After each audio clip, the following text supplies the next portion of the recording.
देखिए, जो विचित्र वाली बात कर रहे थे, खुद को चूंकि मालिक ने मनुष्य में बुद्धि तत्व दिया है, यानी कोई चीज को समझने की एक ताकत, लेकिन हम लोग कितने नादान होते हैं, चाहे है मनुष्य, विश्वास कर लेते हैं रास्ते चलते कोई भी हमें किस तरीके से बरगला देता है उसका भी।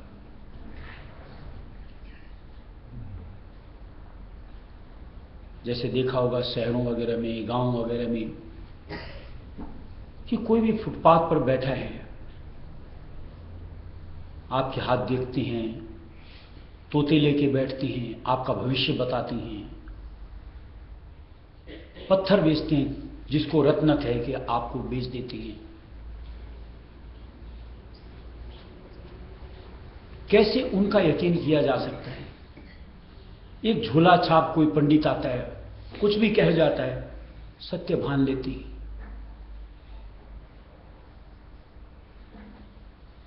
वहीं पर विचित्रता, संत आकर के हेला मार मार करके कहते हैं कि घट की गैल लो, उलट पड़ो अंतर में, बाहर कुछ नहीं, सारा जंजाल ही जंजाल है, दिखलावा है, पाखंड है। नहीं सुनना।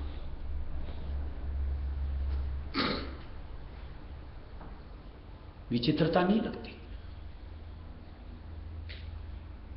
कोई आकर के आपकी ग्रह दशा बतला जाता है, भयभीत हो जाते हो, उनकी कहीं मान लेते हो।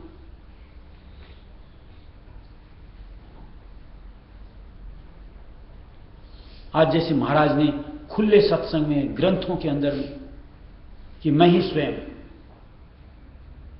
कि मैं ही कबीर, कि मैं ही हुजूर, कि मैं ही सत्य पुरुष स्वरूप, नहीं माना।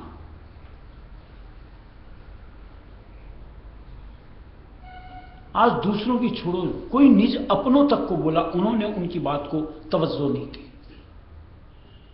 अपनों कहने का मतलब जैसे महाराज के अपने ही भाई भाभी, उनके मां बाप, उनके ससुराल वाले, क्या उन्होंने महाराज की जीवनी देखी नहीं, समझी नहीं, कुछ भान ही नहीं हुआ? उनकी बात नहीं माननी।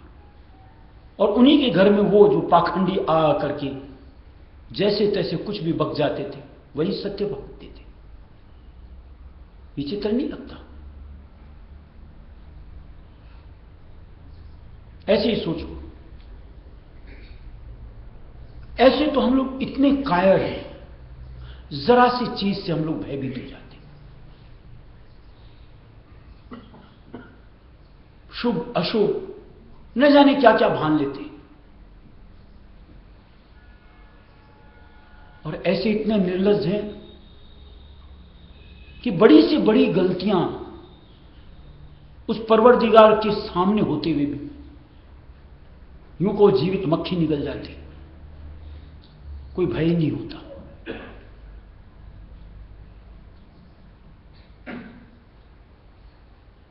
विचित्रता नहीं लगती?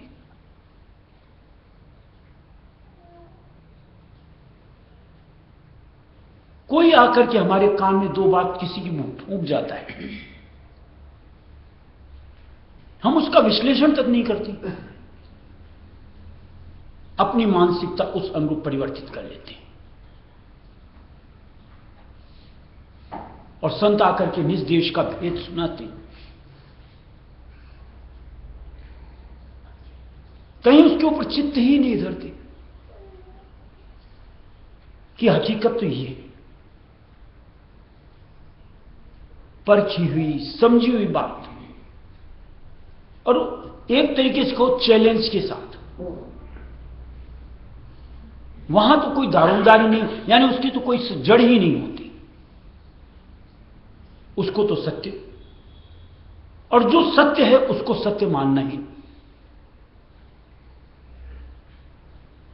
क्या मानसिकता है, कितनी विचित्रता है।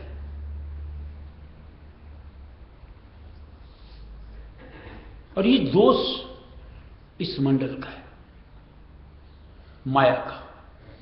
यहां झूठ का ही बोलबाला है। सत्य की कोई कदर ही नहीं करता। आज जैसे संत मत, रायसी मत को अपने 150 साल से ज्यादा हो गए, और मालिक की तरफ से जैसा इल्हाम दिया हुआ कि एक वक्त में एक होंगे। आज रायसी नाम के साथ कितनी शाखाएं हैं, वहां पर कितनी तादाद में जीव जुड़े हुए। क्या किसी ने विश्लेषण करके उन शाखाओं से अपने आप को जोड़ा, या सिर्फ देखा देखी भीड़ के साथ?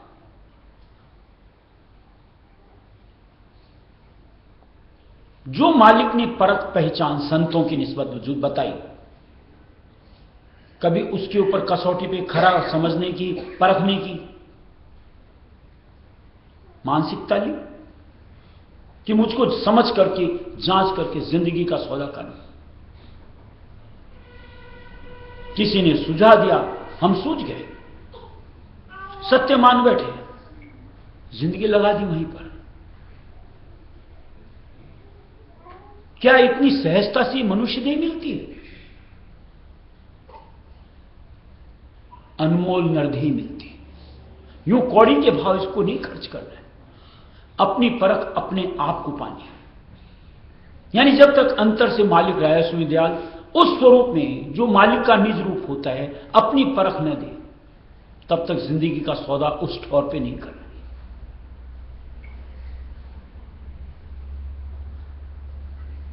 चाहे अरसा लगे, कोई गरज नहीं, लेकिन अब ये छलावा बर्दाश्त अपने साथ कतई नहीं करना। किसी के कहे, किसी के सुने मैं नहीं मानता, ये तो परख मुझको खुद को चाहिए। और ये चीज अंतर से मिलती है, बाहर कुछ नहीं। बाहर तो देखो कैसे कैसे स्वांग होते, लुभाने के लिए, लूटने के लिए, पहनावे के साथ, दिखावे के साथ, कथनों के द्वारा, यानी चमत्कारिक शक्तियां वगैरह दे करके। कहीं रायस्वामी मत में इन बातों का उल्लेख ही नहीं है।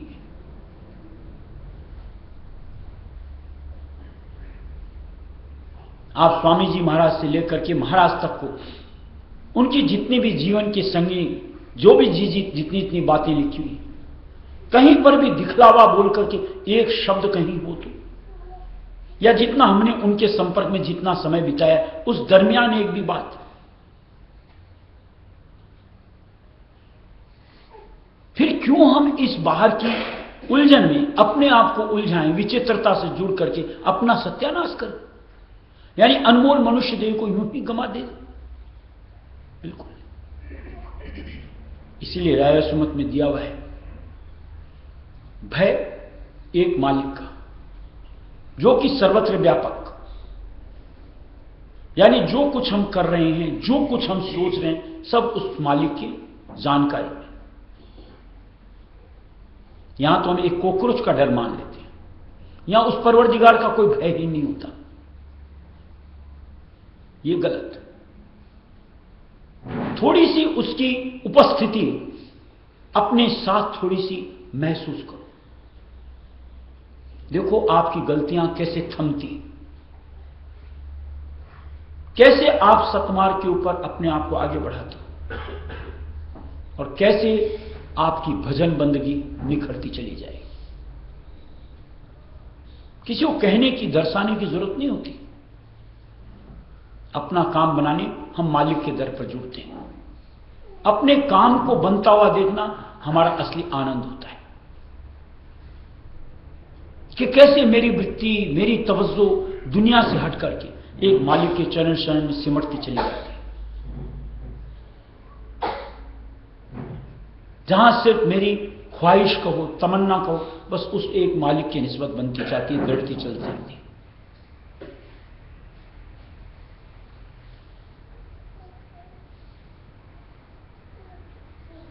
जब ऐसा कुछ बनना शुरू होता है, अपने आप उस मालिक की अनुभूति, उनकी सत्यता हमारे सामने आती है, यानी हमसे जुड़ती है। आज जैसे दुनिया के अंदर में हवा दी जाती है चाहनाओं,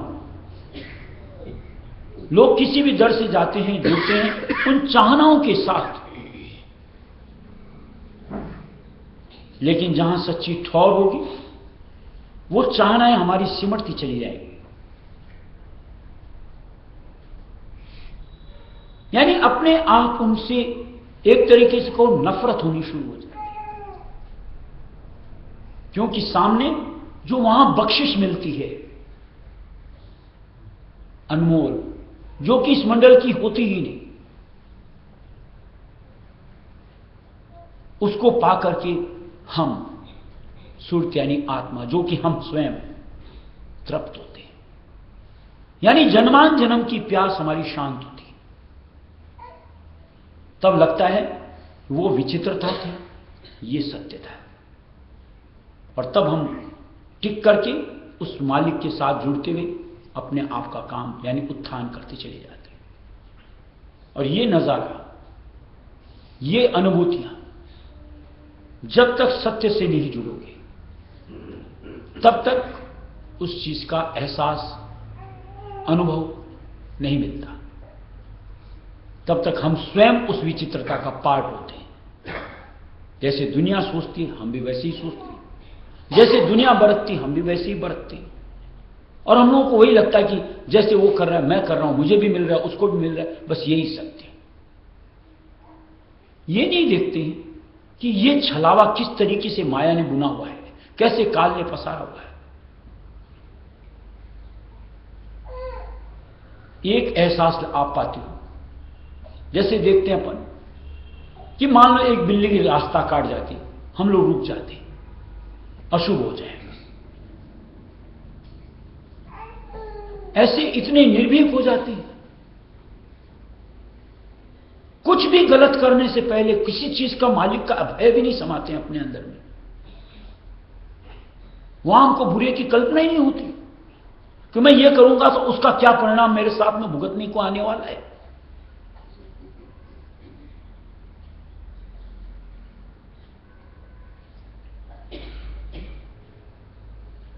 यानी इतने से डरो, लेकिन इतने से न डरो। इसको विचित्र नहीं क्या कहो। जिंदगी में चंद सोचो, धन दौलत, माया, कुटुंब परिवार, यश अपयश, इसकी तो इतनी फिक्र करो, लेकिन अपनी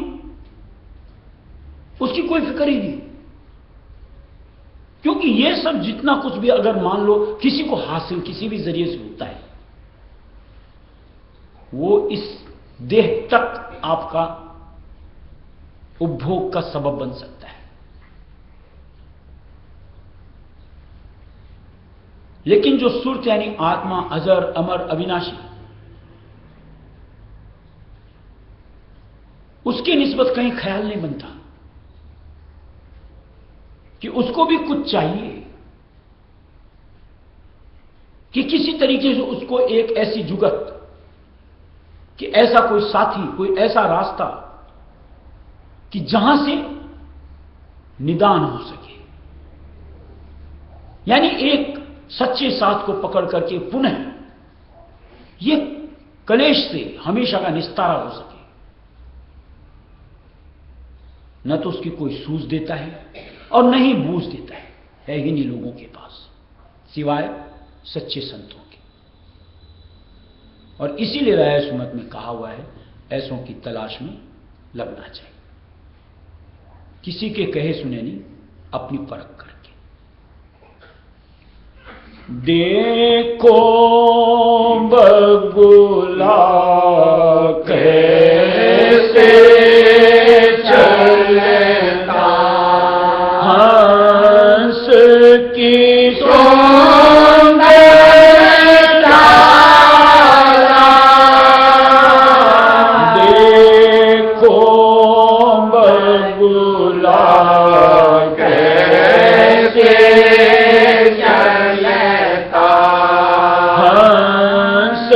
की सुंदरता माया बची आश लगी है माया बची आश लगी है निकलावे को माला देखो बगुला कैसे चलता हंस की सुंदरता जग को ठगने वाला डरते सब कुछ है जंजाला जग को ठगने वाला डरते सब कुछ है जंजाला बोले जीव ठगे जाते हैं बोले जीव ठगे जाते हैं देख के पाखंड आरा देखो बगुला कैसे चलता हंस की सुंदरता माया बची आश लगी है माया बची आश लगी है निकलावे को माला देखो बगुला कैसे चलता देख करके समझने की बात यानी परख पहचान करने की बात ऐसा नहीं कि अगर हमारी चाहना सच्ची हो सच्ची मतलब परमार्थ कमाने की तो हम कोई चीज के एहसास को न पा सकें या न समझ सकें जो पाखंड दुनिया में खुल करके उजागर हो रहा है आज एक बाबा कल दूसरा बाबा कल तीसरा बाबा रोज के नए नए आज उनकी गतिविधियां देख करके क्या एक इंसान जिस सच्ची चाहना के साथ कुछ समझ नहीं पाता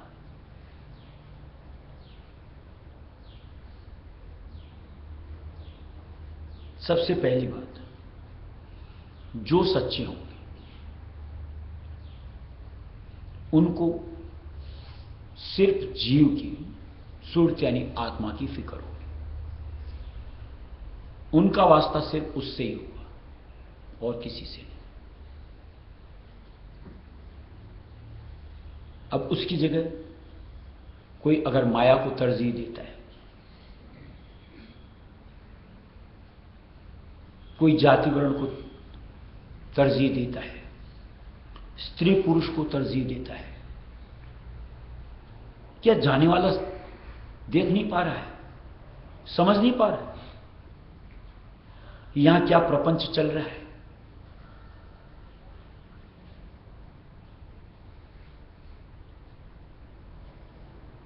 जो सच्चे होंगे उनको पाखंड से कोई वास्ता ही नहीं होता एक सहज आम इंसान की तरह हम सबके साथ घुल मिल करके रहते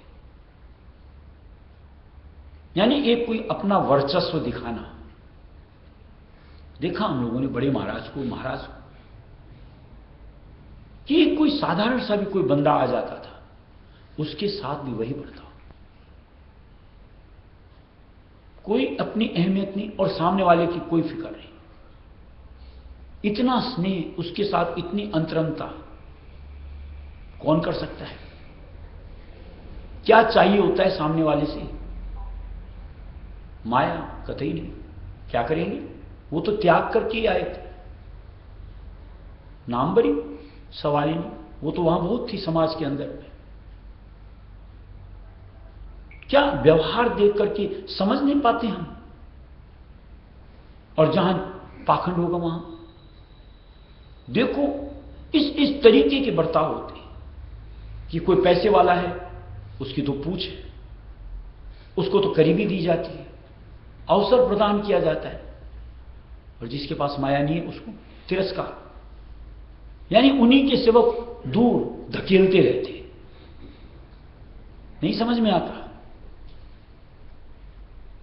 कौन सी जाति से आ रहे हो, कौन से वर्ण से हो, कौन से कौम से हो। मैं तो एक जीव अंश हूं, उस परमपिता की अंश हूं, मेरी तो कौम यही है। ये भेदभाव क्यों करके पूछने की बातें? मालिक की चाहत लेकर के कोई भी बंदा आ रहा है, निश्चित तौर से वो मालिक की करीबी पाने के लायक होता है। इसमें आप अड़चन लगाने वाले कौन होते हो? और जहां मान लो इस तरीके की अड़चन लगती है, वहां जीव को समझ में नहीं आना चाहिए कि ये धोखे की जगह है। चेत करके आगे की राह नहीं पकड़नी चाहिए। लेकिन ताज्जुब यही है, देखो बुरा मत मानो, जैसे सामने दुनिया में व्यवहार होते, जो लोग बाग जड़ के आगे ले जाकर के, यानी पत्थर यानी मूर्तियां, भेंट पूजा दक्षिणा शीश नवाना सब कुछ करते हैं। जैसे बात की सत्संग के शुरू में कि मालिक ने मनुष्य को बुद्धि तत्व दिया है, उनके मन में एक विचार क्यों नहीं आता कि ये तो पत्थर है यार, ये जो नगर नारायण भेंट पूजा दक्षिणा कुछ चढ़ा रहा हूं, इसका ये पत्थर क्या करेगा?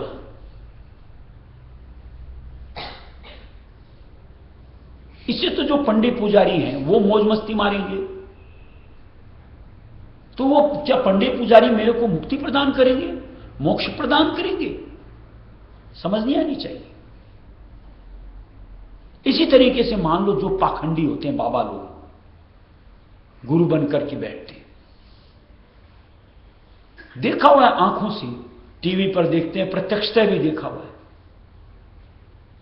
जहां माया सामने होती है आंखें यूं फट जाती हैं, टिक जाती हैं। वहीं हमने ये भी देखा बड़े महाराज को कहीं उसके ऊपर तवज्जो पड़ती ही नहीं।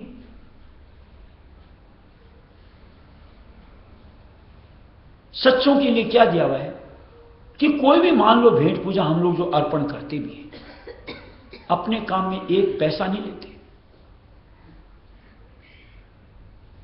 वो सेवा में खर्च की जाती है। यानी हम जीवों के भलाई के लिए।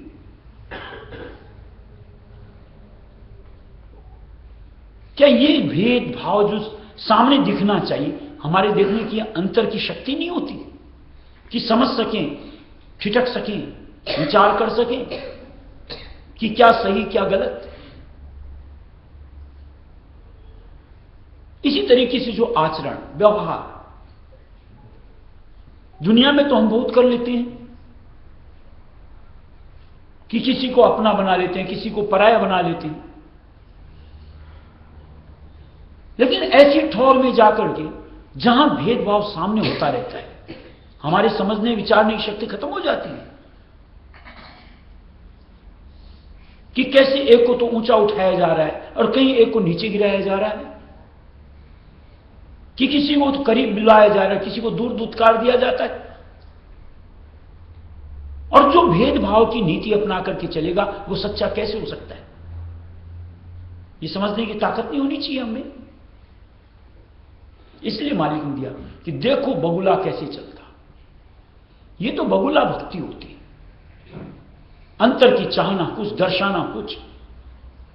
न तो उनको मालिक के नाम से कोई सरोकार होता, न जीवों से सरोकार होता, सिर्फ स्वार्थ, चाहे वो धन दौलत माया का हो और चाहे वो नाम बरी का हो। उनका मतलब एक उन्हीं से होता है और किसी से भी नहीं। जीव जाए भाड़ में, कोई परवाह नहीं, वो तो जाने ही है, क्योंकि मंडल ऐसा है जैसा करो वैसा भरो। जीवों के साथ ऐसा सलूक करेंगे तो उनको तो बड़े महाराज के शब्दों में तो कुत्ते बन के ही आना है, यानी उतनी नीची जूनी तक उनको जाना पड़ेगा, जिसके लिए महाराज प्रत्यक्ष तक खुल करके कहा करते थे कि जैसे देखो ये पंडित लोग होते हैं, तिलक छापा गमाला वाला पाखंड जो धारते हैं, देखो कुत्ते की योनियों के अंदर में, देखो कुत्ते के यहां पे ललाट में तिलक मिलेगा, गले में माला के निशान मिलते हैं, देखो पिछले जन्म ब्राह्मण था, देखो इस बार कुत्ता बन के आया है, ऐसे मालिक बरताते थे। यानी वो परिणाम उनको भुगतना ही भुगतना, कोई नहीं रोक सकता। मंडल ऐसा है, हम किसी के प्रति बद्दुआ नहीं दे रहे, लेकिन जो सच्चाई है कर्मों के हिसाब से इस मंडल का नियम है वो चीज सामने। लेकिन जो सच्चे होंगे किसी तरीके का कोई पाखंड, कोई भक्ति भाव के साथ आता है, मालिक उसको करीबी देते हैं, मालिक उसके ऊपर स्नेह की बरसात करते हैं, मेहर दया बरसाते हैं। और जो भक्ति अंग में नहीं आता है बस एक साधारण व्यवहार, क्योंकि यहां और चाहनाओं के साथ कोई आए उसको तरजीह दी नहीं जाती। वचनों के द्वारा उसकी चाहनाओं को परिवर्तित जरूर किया जाता है कि देख असल मुद्दा वो नहीं ये, यानी भक्ति कमा तो तेरा बेड़ा पार। और जो टिक गया निश्चित तौर से अपनी चाहनाओं में बदलाव ले आता है, यानी और चाहनाएं हटा करके मालिक के सच्चे नाम की चाहना अंतर में जागृत करके उसको फुरा लेता है, और वही फिर आगे भक्ति अंग में बरतते हुए अपना काम संवार लेता है। स्वांगों से स्वामी नारी अंतर जानते आला, स्वांगों से स्वामी नारी अंतर जानत आला, कर्मों का सर बोझ लगेगा, कर्मों का सर बोझ लगेगा, कैसे जाए समाला,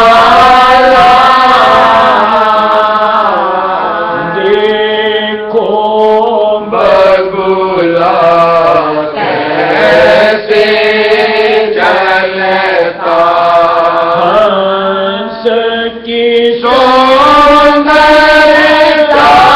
माया मची आश लगी है, माया मची आश लगी है,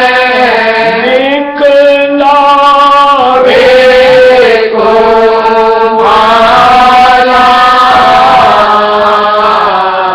देखो बगुला कैसे चलता। हाँ देखो बात जहां समझने की, देखने की, यानी अपनी मनुष्यता की एक अहमियत जो मालिक ने बुद्धि तत्व दिया उसको काम में ले लो। जो सच्चे होते हैं उनको माया से बात है, जहां धर्म से जुड़ करके कोई भी व्याख्यान करते उनकी कितना सरोकार होना चाहिए, और आज का जो व्यवहार है उसमें उनको तोल करके देख करके खरे की खोटे की पहचान आप कर सकते हो। आज जितने भी बड़े बड़े नाम के साथ जुड़े हैं, साधु संत महात्मा, अपने आप को जो भी नाम से वो लोग दर्शाते हो, बिना माया के कहीं उनका आना जाना होता है।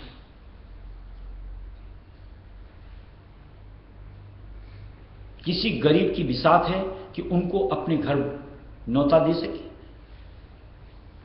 उनकी आवभगत कर सके, उनके साथ दो पल बैठ सके।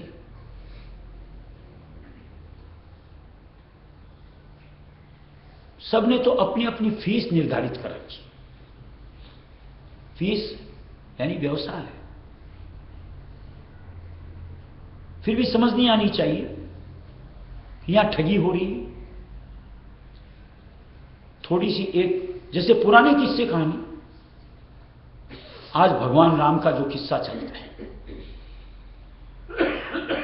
विदुर जी के घर गए थे भगवान कृष्ण, भीलनी के घर गए थे भगवान राम। क्या पैसे को महत्ता दी गई थी? दुर्योधन ने न्योता दिया था ना, 56 प्रकार के भोग बना करके रखे थे, क्यों नहीं गए वहां?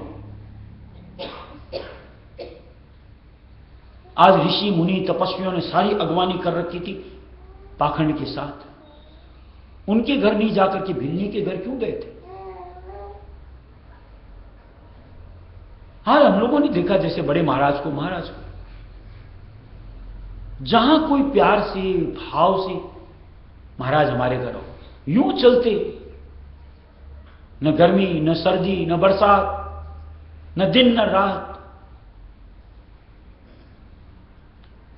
कोई चीज की उनकी मतलब अपने निस्बत तो कोई सोच ही नहीं थी। फर्श पे जाके बैठ जाते थे, झोपड़ी में चले जाते थे, लूकी सूखी खा के आ जाते थे।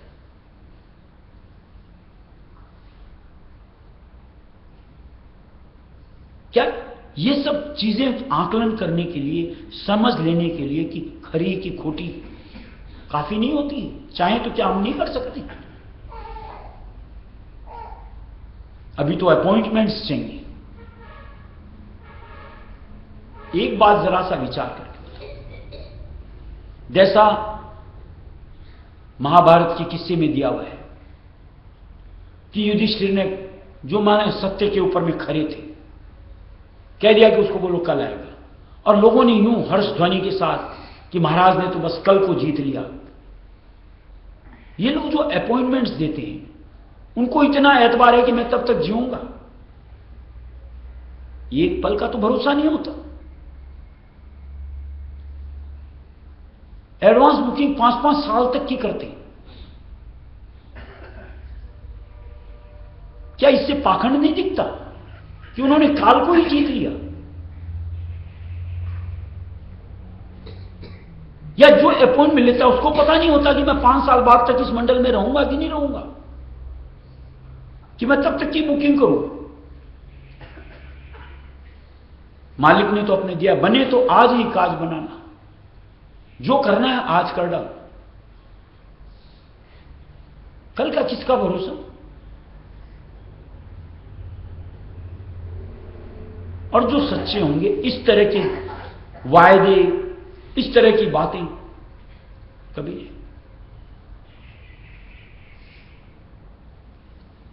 नहीं देखा हम लोगों ने, या नहीं देखते हम लोग। फिर भी अगर अपन न समझें, नादानी है, यानी विचित्रता है। नश्वर देहि पालन कारण फिर होंगे बेहारा। नश्वर देहि पालन कारण फिर होंगे बेहारा। अब भी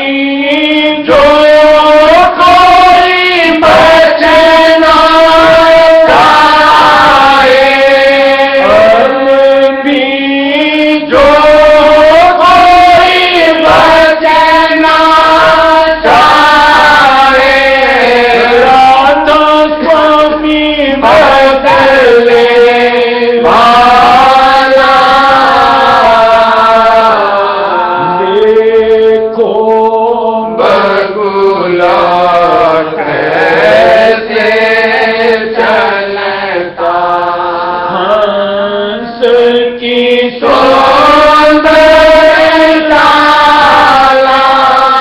माया मची आस लगी है माया मची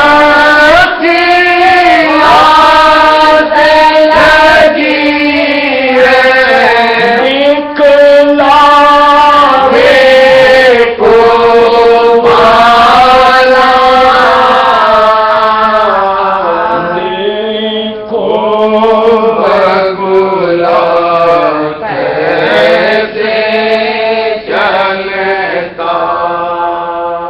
लेकिन बात है, देखिए, सबसे पहले तो खुद को खरा होना पड़ता है, यानी निर्मल चाह से जुड़ा होना होता है। हम स्वयं अगर खोटे हैं, हमारे अंदर चाहना ही निर्मल नहीं है, हम भी कपट के साथ हैं, क्या दूसरे वाले की परख पहचान कर पाएंगे? ऐसे में विसंगतियां जुड़ती हैं और हम कहीं ना कहीं अटक करके अपना काज कर लेते हैं।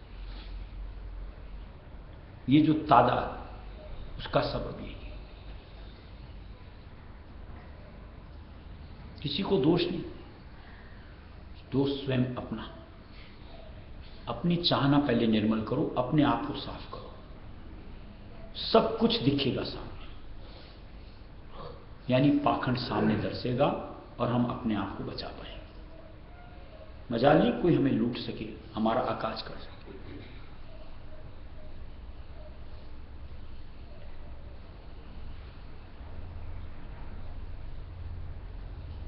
और ऐसा कोई सच्चा मिलता है, उनकी सोहबत मिलती है, तो हमारे ख्याल तब्दील होते हैं,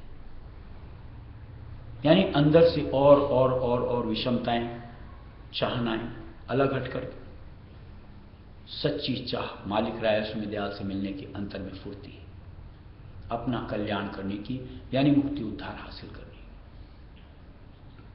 नहीं तो निश्चित तौर से हमारे भी वो चाह जो जिससे जुड़ते हैं वो उसको और उकसाता रहता है, हवा देते रहता है, और हमको निदान ही नहीं समझ में आता। हमें यही लगता है कि बस जो हम कर रहे हैं यही सही है और यही एकमात्र तरीका है। जिंदगी तबाह हो जाती है, मनुष्य देह हाथ से चली जाती है।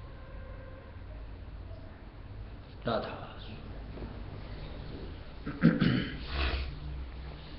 प्रसाद।